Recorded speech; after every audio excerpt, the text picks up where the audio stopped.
నిజ నిర్ధారణకు అంతిమ నిర్ణయం డిఎన్ఏ టెస్ట్. ఉన్నది ఉన్నట్లుగా వాస్తవాలను శోధించి వివరించే మన డిఎన్ఏ టీవీ, మన రాష్ట్రం, మన ఛానల్. నా దేశానికి నేను నా బాధ్యతను నేను నిర్వర్తింతానని ప్రతి ఒక్కరూ కూడా కార్యోన్ముఖులు కావాల్సినటువంటి అవసరం ఉన్నది. పర్యావరణాన్ని ఎందుకు పరిరక్షించుకోవాలనేది కూడా మన అందరం కూడా ఒకసారి ఆలోచన చేయాలి. ఆ దిశలో ప్రతి ఒక్కరిని కూడా చైతన్యవంతుల్ని చేయాలి. పర్యావరణాన్ని పరిరక్షించుకోకపోతే జరిగే ప్రమాదం, పర్యావరణాన్ని కాపాడుకోకపోతే నష్టపోయేది మనమే. అందుకే ప్రపంచ పర్యావరణ దినోత్సవ సందర్భంగా మనం కొన్ని విషయాల్లో తగు జాగ్రత్తలు తీసుకుని మనం పాటిస్తూ అందరూ పాటించేలా చైతన్యవంతం చేయాలి. భగవంతుడి ప్రకృతి ప్రసాదించినటువంటి వరం మనకి భూమి, నీరు, గాలి, ఇటువంటివన్నీ కూడా భగవంతుడు ప్రసాదించినటువంటి ప్రకృతి ఇచ్చినటువంటి మనకు వనరులు.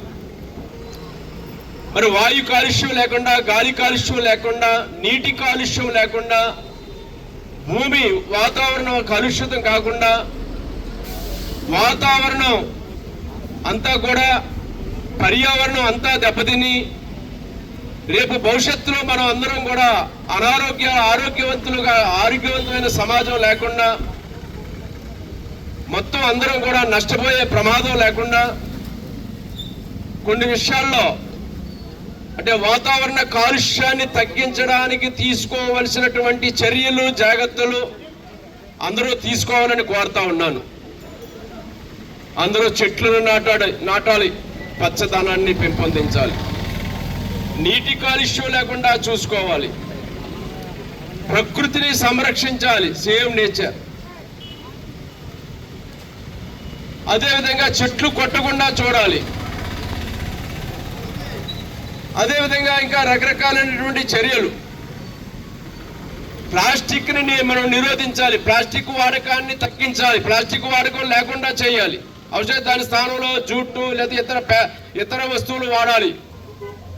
ఈ విధంగా నాట్ టు యూజ్ ప్లాస్టిక్ కానీ, సేవ్ నేచర్ కానీ, లేదా ట్రీస్ కట్ చేయకుండా ఉండడం కానీ, లేదా అందరూ కూడా మనం గ్లోబల్ వార్మింగ్ రెడ్యూస్ చేసేలా ప్రయత్నం చేయడం కానీ, ఇటువంటి కొన్ని చర్యలు మన కళ్ళ ముందు కనిపించే చాలా ఈజీగా సులువుగా తీసుకుంటాం. మన గ్రామంలోనే పరిశుభ్రంగా ఉంచాం, ఎవరో చెట్లని కాపాడుకోం, పచ్చదనాన్ని పెంపొందించుకోం, పరిసరాలు పరిశుభ్రంగా ఉంచాం. చెత్తా చెదారాలు మన ఇష్టానుసారంగా డ్రైన్లు లేదా అక్కడ వాటర్ అంతా కూడా, మురుగునీరు అంతా కూడా పారకుండా అక్కడే ఉండిపోయి దాని ద్వారా అనేక రకాలైన దుర్గంధాలు, దోమలు, రకరకాలైనటువంటి అనారోగ్యకరమైన పరిస్థితులు తలెత్తేలాగా కనీస చర్యలు కూడా మనం తీసుకోం.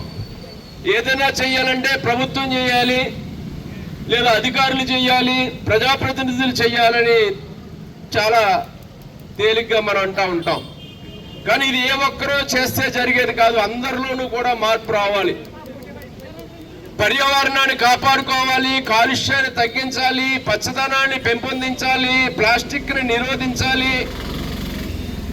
ఇవన్నీ కూడా ప్రతి ఒక్కరూ ఇప్పుడే దాని మీద అవేర్నెస్ వస్తూ ఉంది. అందుకే చంద్రబాబు నాయుడు ఈనాడు ఇంధన పొదుపు గురించి ప్రపంచ పర్యావరణ దినోత్సవ సందర్భంగా పశ్చిమాసియాలో సంభవించినటువంటి యుద్ధ వాతావరణంలో ఆయిల్ ధరలు పెరిగిపోయి ఆయిల్ దొరకనటువంటి పరిస్థితుల్లో మరి ప్రతి శుక్రవారం కూడా నో వెహికల్ డేగా ప్రతి ఒక్కరూ సైకిళ్ళు యూజ్ చేయండి, లేదా ఈవీ సైకిల్ యూజ్ చేయండి, లేదా ఎలక్ట్రిక్ సైకిల్ యూజ్ చేయండి అని కోరుతా ఉన్నారు. ఈ రోజున వైజాగ్ లో కూడా గౌరవ ముఖ్యమంత్రి చంద్రబాబు నాయుడు గారి సైకిల్ మీద వెళ్తూ ఒక మోటివేషన్, ఒక స్ఫూర్తిగా వారు కూడా పాలు పంచుకుంటా ఉన్నారు. ఈనాడు రాష్ట్ర వ్యాప్తంగా కూడా ఈ సైకిల్ మీద ప్రయాణం చేయడం ద్వారా ప్రజలకు అందరికీ స్ఫూర్తిదాయంగా నిలవాలని చంద్రబాబు నాయుడు గారు, మన గౌరవ ముఖ్యమంత్రి గారు కూడా పిలిపివ్వడం జరిగింది.